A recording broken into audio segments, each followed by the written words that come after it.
pomeriggio la nostra sala operativa, come accade in queste circostanze, è stata sollecitata da numerose richieste.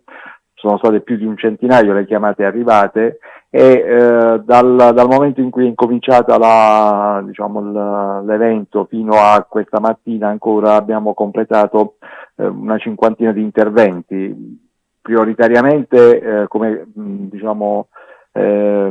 giustamente si fa in queste circostanze, la prima attività è stata quella di soccorrere alcune persone che sono rimaste intrappolate nei sottovia di via Ancona e di via Magna Grecia, e poi si è proceduto agli interventi relativi a prosciugamenti. Ci sono stati anche alcuni alberi che sono caduti, che hanno interessato la rete stradale, quindi è stato un intervento. Fortunatamente la zona non è stata molto ampia, per cui abbiamo potuto gestire con le risorse che abbiamo a disposizione in questo periodo. Abbiamo anche utilizzato quelle che sono le squadre che in questo momento utilizziamo per la campagna IB degli incendi boschivi, che ieri per le condizioni meteo fortunatamente non si sono sopraggiunte a queste esigenze. In queste circostanze la cosa che si verifica giustamente, che il cittadino si vede in una condizione di disagio, di pericolo, Certo. è di segnalare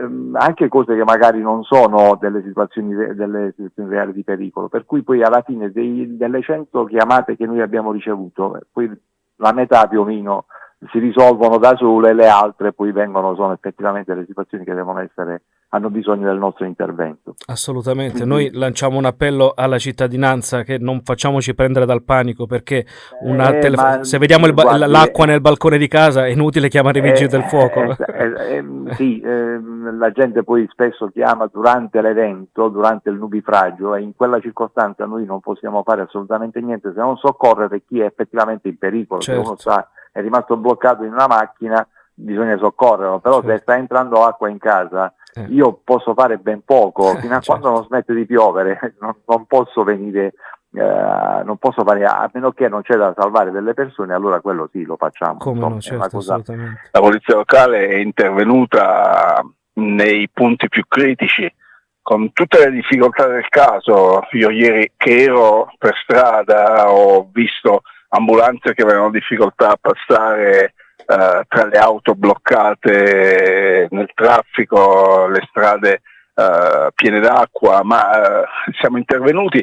E guardi, vorrei fare vorrei fare un piccolo appello ai cittadini. Sì. Noi abbiamo dotato con una tecnologia avanzata tutti i sottopassi della città di sensori che misurano il livello dell'acqua.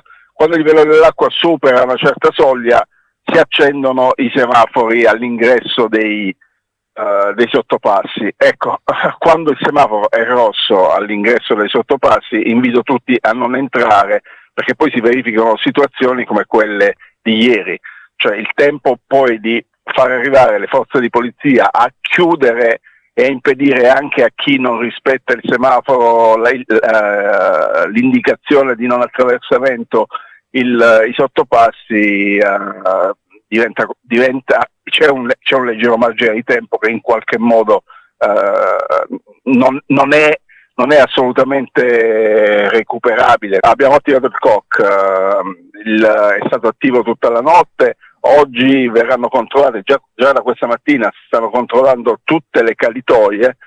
Chima Ambiente, Amio e i lavori pubblici stanno facendo un controllo di tutte le calitoie